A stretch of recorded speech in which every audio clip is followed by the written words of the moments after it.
साक्षात्कार जिंदा फकीर के वेश में सदगुरु कबीर साहिब से हुआ।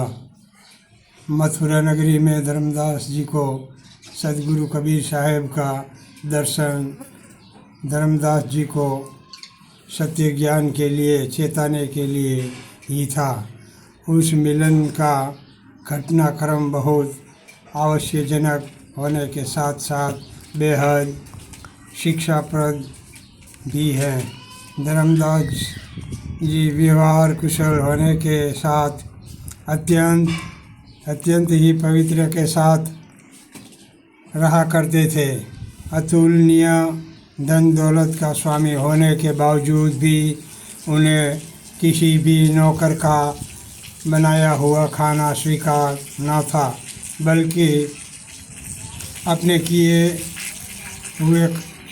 हुए खाने को स्वयं अपने ही हाथों से बनाकर खाया करते थे और इनके सावधान रहा करते थे कि भोजन बनाने के काम में ली जान वाली लकड़ियों को चूल्हों में प्रयोग करने से पहले धोया करते थे।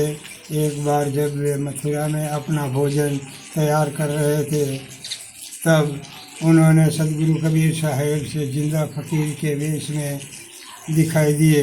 उस समय जब उनका भोजन स्वीकार तैयार हो चुका था, उन्होंने देखा कि चूल्हे में जल रही लकड़ियों में जिंदा चींटियाँ बाहर निकल रही है। असंख्य चींटियों का शायद खाना बनाते समय आग में जल चुकी थी।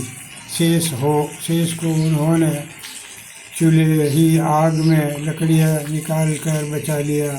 हरि का स्मरण करते हुए अत्यंत व्याकुल हो उठे और दुखी मन से प्रायश्चित एवं विलाप करते हुए सोचने लगे कि आज मुझसे घोर पाप हो गया है। चींटियों के शोकवश उन्होंने भोजन भी ग्रहण नहीं किया।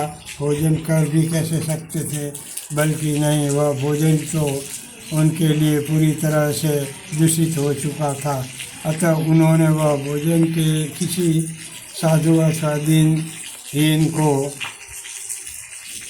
कराने का फैसला लिया।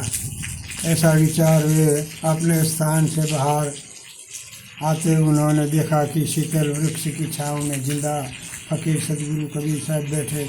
उन्होंने उसे उस भोजन का ग्रहण करने का निवेदन किया। लाइफ और सदा